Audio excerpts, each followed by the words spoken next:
আসসালামু আলাইকুম। সবাই কেমন আছেন? আশা করি যে যেখানে আছেন আল্লাহর অশেষ রহমতে ভালো আছেন। আলহামদুলিল্লাহ, আমি আমার পরিজন নিয়ে আল্লাহর অশেষ রহমতে ভালো আছি। এই তো নতুন দিনে নতুন আরেকটা ব্লগ নিয়ে আপনাদের মাঝে আসলাম। আর আজকের ব্লগটা শুরু করেছি আমি সকালবেলা থেকেই। সকালবেলা উঠে যেহেতু আমাকে নাস্তা তৈরি করতে হবে, সাথে দুপুরে রান্নাটা একদম শেষ করতে হবে, এই জন্য সকালবেলা নাস্তা থেকে আমি শুরু করেছি আজকের ব্লগটা। একটা লাইক দিয়ে আপনারা ব্লগটি দেখেন, কারণ আপনাদের একটা লাইকই পারে আমাকে আরও 10 জনের কাছে পৌঁছে দিতে, এই জন্যই বলা। আর অনেকেই হয়তো বা ভিডিও দেখেন কিন্তু লাইক দেন না, মনে থাকে না, এই জন্য মনে করে দেওয়া। প্লিজ একটা লাইক দিয়ে ভিডিওটা কন্টিনিউ করেন। আমি প্রতিদিন সকালবেলায় উঠে রান্না করে নেই, সারাদিনের খাবারটা রান্না করে নেই। আপনার ভাইয়া বাসায় থাকতে থাকতে রান্না করে নেই, যেহেতু ছোট বাচ্চা আছে আমার সাথে, এজন্য রান্না করতে গেলে অনেক ঝামেলা হয়। ও বাসায় থাকতে থাকতে আমি রান্নাটা শেষ করি। আর সকালবেলাটা আমার অনেক ব্যস্ত কাটে, বিশেষ করে মেয়ের যখন স্কুলটা খোলা থাকে, শুক্র শনিবার দেয়, প্রতিদিন সকালবেলায় আর কি ব্যস্ত সময় কাটে। সকালবেলা নাস্তা তৈরি করা সকালের জন্য, দুপুরের জন্য একদম রান্না শেষ করা, ছোট ছেলে রান্না করা। মেয়ে হাত দেয় একদমই খেতে চায় না, ওকে খাওয়িয়ে রেডি করে আবার স্কুলে পাঠানো, সব কিছু মিলে সকালবেলাটা একটু ব্যস্ত কাটে। আর আমি আগের দিন রাত্রে আমার প্লেট টিলের যা থাকে খাবারের পরে হাঁড়ি পাতিলগুলো সব কিছু ধুয়ে রাখি, সাথে বাচ্চাদের যত খেলনা টেলনা ছড়ানো ছিটানো থাকে, প্লাস মাঝে মাঝে আমি রুমটাও একদম ঝাড়ু টাড়ু দিয়ে মুছে রাখি, যাতে পরের দিন সকালটা অনেক সুন্দর হয়। আমি এই কাজগুলো কিন্তু আগের দিন রাত্রেই করে রাখি।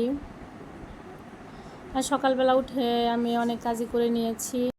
ভেন্ডি দিয়ে শিং মাছ দিয়ে রান্না করেছি, রুটি ভাজছি, শাক ভাজছি, ভাত রান্না করছি, বাবুর জন্য খিচুড়ি রান্না করে স্কুলে পাঠিয়ে দিয়েছি। খাওয়া দাওয়া করে আমার মেয়েটা এমনও হাত দিয়ে খেতে চায় না একদমই, ওকে খাওয়াই দিতে হয়। ও খাওয়াই দিলে কয়টা খায়, আর না খাওয়াই দিলে দেখা যায় শুধু হাতাই, একদম যতটুকু খাবার দিব ততটুকুই থাকবে।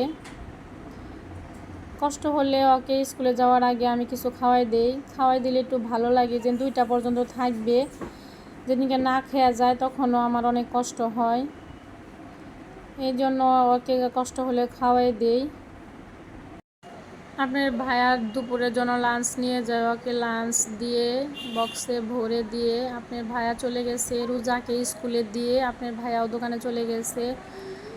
আর আমি ছোট ছেলেকে খাওয়াইয়ে আমি নিজেও কটা খেয়ে আর টেবিলটা এখন এই তো মুছে নিতেছি।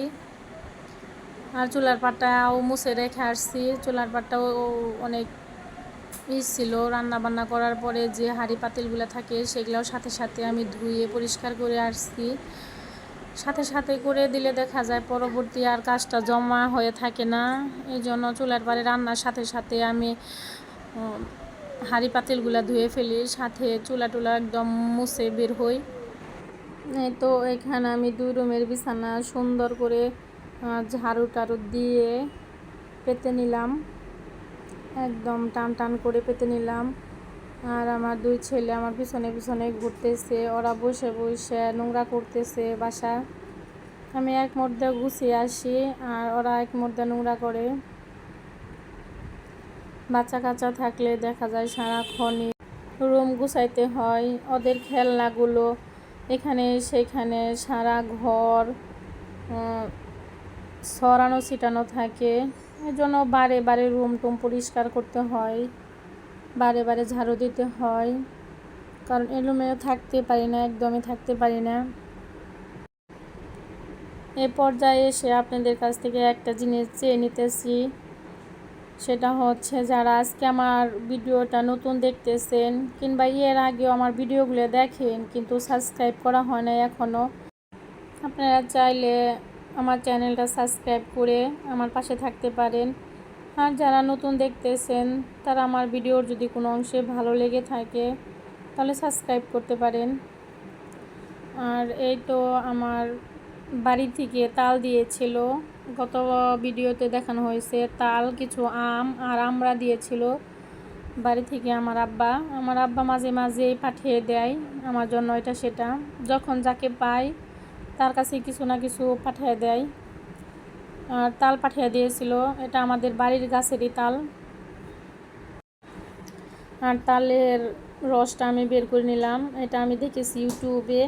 আর আজকে বাচ্চাদের আমি তালের পিঠা বানিয়ে দিব, এর জন্য তালের রসটা আমি বের করে নিলাম, একদম ঘন রসটা বের করে নিলাম। আর ছোট একটা ছাঁকনি দিয়ে আমি সেঁকেও নিয়েছি, খুব সুন্দর করে ছাঁকনি দিয়ে সেঁকে নিয়েছি।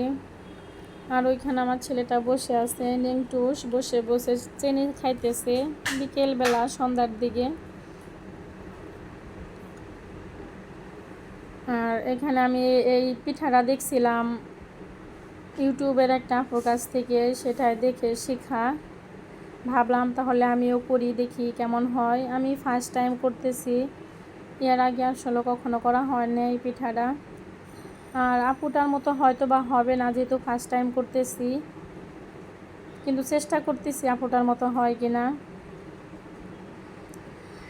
আর এর জন্য একটা এটা আটা সাথে গুঁড়া, চাউলের গুঁড়া দুটাই আছে, দুটাই মিক্সড করে নিয়ে আমি একটা ডো তৈরি করে সেইখানে এই ডোয়ের মধ্যে দিয়ে দিয়েছি আমি গুঁড়া দুধ, সাথে একটা কলা ছিল, কিছু নারকেল কুড়ানি আর তালের রস দিয়েছি, ঘন তালের রসটা যেটা আমি কিছুক্ষণ আগে বের করে নিলাম তাল থেকে, সেটাই দিয়েছি। আর দিয়ে ঠিক আপুটার মতোই করতেছি। মাশাআল্লাহ পিঠাগুলো এত সুন্দর হয়েছিল, খেতে খুবই মজা হয়েছিল। ইউটিউব থেকে আমরা আসলে অনেক কিছু শিখতে পারতেছি। আর বাচ্চারা খেয়ে এত মজা প্রশংসা করছে, সব কিছু মিক্সড ছিল, আসলে যত গুড় তত মিঠা।